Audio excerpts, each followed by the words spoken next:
I'm David White, and this is one of the legendary pub rock spots of Australia, Selena's at the Coogee Bay Hotel. It's located in a beachside suburb here in Sydney, and it was here just 5 years ago that INXS took their first big steps towards world fame and fortune. Few people in the beer and sweat-drenched audiences of those nights would have guessed that these 6 guys from Sydney's beaches would one day achieve the heights they have, or that they would be staging a world tour that would encompass nearly all the major cities of the Western world.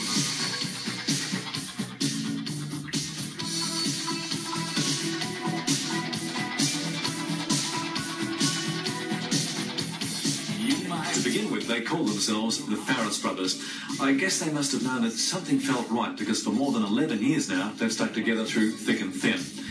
When John was still going to school, the family moved to Perth. The band followed shortly after. They played a lot of gigs in Perth and travelled up and down the desert highways along the west coast of Australia, honing their craft.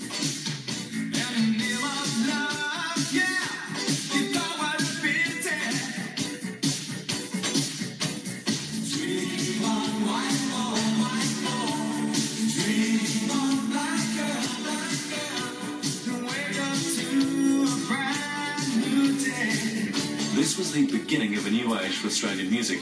Neil Finn of Crowded House had just written his first #1 single in Australia.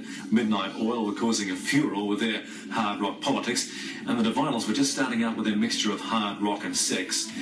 In Excess were riding a wave with a lot of youthful energy, a shot of punk, and a hungry attitude. It was then the band changed their name to In Excess, a name thoroughly appropriate because they were determined to take it to the limit and then push it further.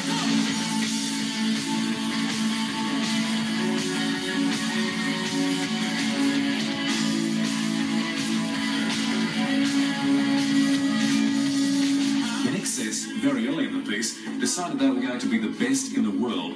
And like, well, I guess an athlete determined to win gold for his or her country at the Olympics, they started a training program which involved refining their talents as best they could, then testing them against the best in the world. And of course, for an Australian band, there has always been the physical and financial problems of distance. The sheer number of miles covered, travelling the world more than a dozen times, as In Excess have. And then, of course, there's always the emotional separation from their families.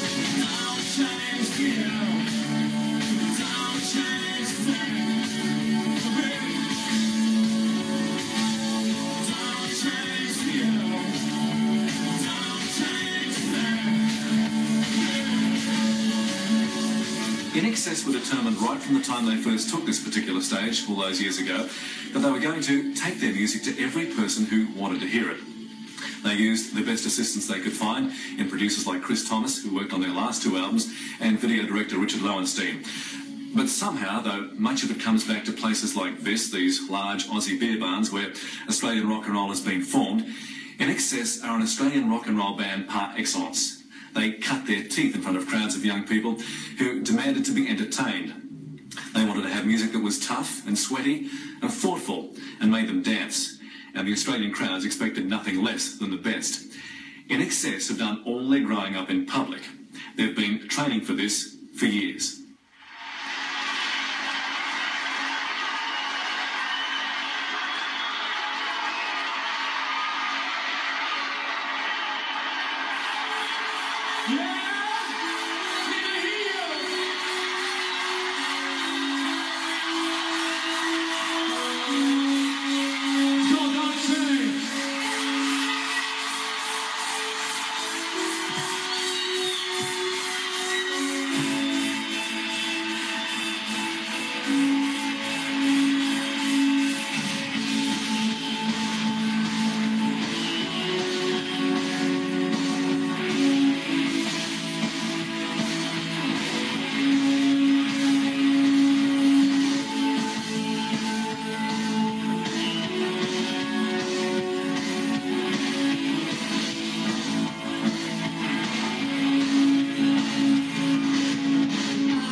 Thank you very, very much, San Francisco. Be great. Keep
came together as an excess to have fun and write music. And I think that's been an intrinsic value to the whole history of the group. The excess family thing was that I think you know, it's almost mafioso, you know, in a way. You know, it's the family, you know.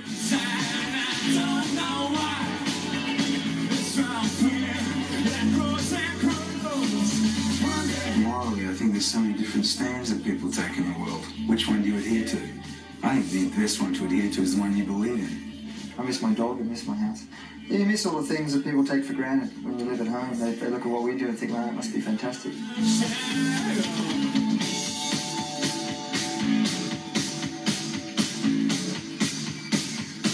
know, the underlying sort of rule all along has been that we want to take it as far as it can go. And I don't, you know, no one sort of really knew how far that is, and we still don't. And lately, this year especially, I think we'll be doing the best show that we've ever done. Ever. You know? So I'm really happy with that. And I don't know where that's come from. This has come out of the blue. I guess because you have had sort of success that we felt was reciprocal.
a festival in Buenos Aires in Argentina. There was a barrier in front of the stage that was 10 foot high, which means that the first 15 feet, people who were right up against the barrier couldn't see anything. Somehow they started to climb up, and every time they climbed up and put their hands on top of the barrier, these big bouncers with sticks would whip and smash the stick on these people's hands. And then Michael's on stage and saying, "We have to cut this out." Next thing you know, the crowd starts to break the barricades down, and they ripped the barricade in half. And I'm just seeing an audience rip wood like this, tear it in half, and run on stage and try and physically beating up bouncers and things like this. And then the next thing you know, there's riot squad and police and machine guns and shields and helmets, and we're being like escorted off stage in the middle of "Don't Change" or whatever it was, the last song. And the audience is going crazy. There's mud flying everywhere. There's blood being. And at this point, I was just hysterical. I mean, I was in a position where I was very frustrated because I couldn't do anything about it.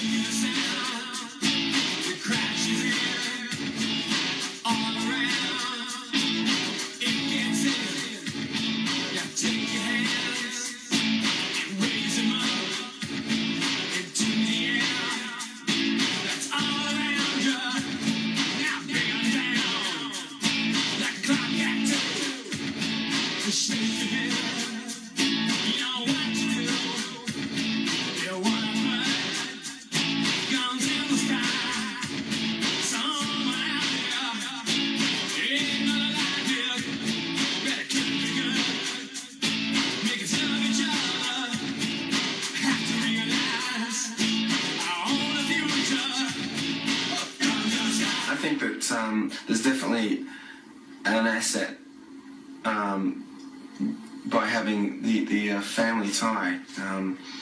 Having two brothers, and we have a great understanding and communication, and I think that strength, and plus it's an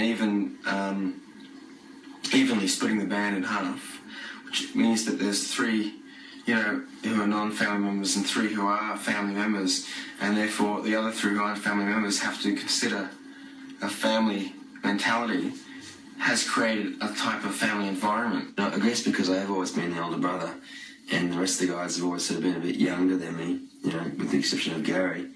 I've always kind of felt from the time we moved over to Perth, they all left, I guess home and school and everything at about the same time, moved to Perth to play with this band. I always kind of felt responsible for those guys from that moment on, and then we moved back to Sydney and Andrew and John left home, sort of kind of felt, partially responsible for them too. So I guess I feel like I like to look out for them in matters of health and, anything like that. I mean, I think we all look out for each other though too. So long as that's there, it'll always be around. And I think as long as we obviously we get along and we see eye to eye still, that'll be there. But I don't think we'll have a problem, because I think we're naturally survivors, and I think that we've survived the worst situations. We've done some things which are completely against odds. People have told us, no way in the world you can do this or that. You can do anything you want to do. And I think the end of the day is, be careful what you want, because sometimes you might get it.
sometimes I'll be feeling really knackered and like really tired before a show, and then you sort of it becomes like the minute where they say, okay, you know, the production's ready, you guys ready, and everyone gives the final cue, and the house lights go down. You know, and as soon as the house lights go down, you don't know where it comes from, but this energy just arrives, and it's like there.